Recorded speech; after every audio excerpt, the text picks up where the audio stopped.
हवा के जरिए फैलता है। हालांकि इस वायरस की वैक्सीन बनाई जा चुकी है, लेकिन आज से 3 साल पहले साइंटिस्ट ने इस वायरस पर एक एक्सपेरिमेंट किया। उन्होंने इस वायरस को जेनेटिकली मॉडिफाई करके कैंसर की वैक्सीन तैयार की। इस वैक्सीन को उन्होंने कैंसर से जूझ रहे 10,000 लोगों पर टेस्ट किया और नतीजन वो सारे लोग कैंसर से मुक्त हो गए। 3 साल पहले ये खोज विज्ञान जगत की एक बड़ी कामयाबी साबित हुई, लेकिन किसे पता था कि आगे चलकर ये कामयाबी एक भयंकर विनाश में तब्दील हो जाएगी। आज का समय अमेरिका का न्यूयॉर्क शहर, जो कभी अपने शानो शौकत के लिए जाना जाता था, आज वो शहर पूरी तरह सन्नाटे में डूबा हुआ था। गाड़ियां सड़कों पर बिखरी पड़ी थी और शहर के किसी भी कोने में किसी भी इंसान की और खुशियों की बरसात होती है। लेकिन फिर एक साइंटिस्ट की जिद ने सब कुछ तबाह कर दिया। ऐसा क्या किया उसने? हम कोरिया में बने एक यूएस आर्मी के बेस को देखते हैं, जहां पर एक मुर्दा घर भी है, पर अभी वहां एक भी लाश नहीं है और ऐसा बहुत ही कम होता है।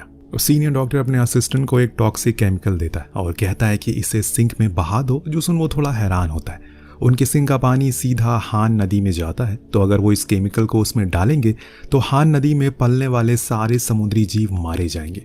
लेकिन वो अमेरिकन डॉक्टर को न जाने किस बात की जिद थी, वो उसे ये करने की सख्त ऑर्डर देता है और धमकाता भी है कि अगर उसने किसी को इस चीज़ के बारे में बताया तो वो उसको जॉब से निकाल देगा। बेचारा असिस्टेंट को उसकी बात माननी ही पड़ी और फिर एक एक करके उसने उस केमिकल के 200 से ज़्यादा बोतल उस सिंक में बहा दिया। जिस चीज़ का असर क्या होगा ये हमें धीरे धीरे आगे चलकर पता चलेगा। फिलहाल अब कहानी यहाँ से 2 साल आगे बढ़ती है, जहां हम 2 फिशरमैन को मछलियां पकड़ते हुए देखते हैं हान नदी के अंदर। लेकिन आज उनके हाथ कुछ खास नहीं लगा है।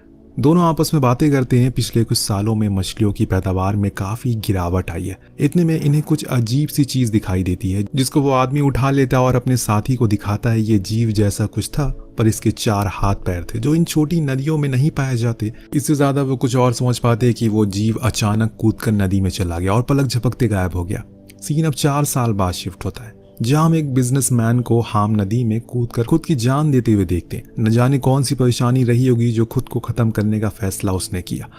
वहीं दूसरी ओर हम दू नाम के आदमी को देखते हैं, जिसकी दिमागी हालत कुछ ठीक नहीं है। वो बड़ा तो हो गया, पर हरकत उसकी बच्चों वाली है। हालांकि उसकी माँ बाप उसकी शादी भी करा देते हैं इस उम्मीद में कि वो ठीक हो जाएगा, लेकिन कोई सुधार नहीं आया उसके अंदर। आज जब वो अपने स्टॉल पर सो रहा था तो एक बच्चा उसकी दुकान से कुछ चुराने की कोशिश करता है। तभी एक पुलिस वाला आकर उसे ऐसा ना करने की सलाह देता है। ये कोई नई बात नहीं है, दोनों आए दिन अपनी दुकान पर सो जाया करते हैं।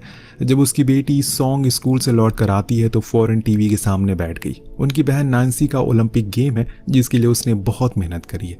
इतने में दू के पापा आकर उसे एक ऑर्डर ले जाने को कहते हैं।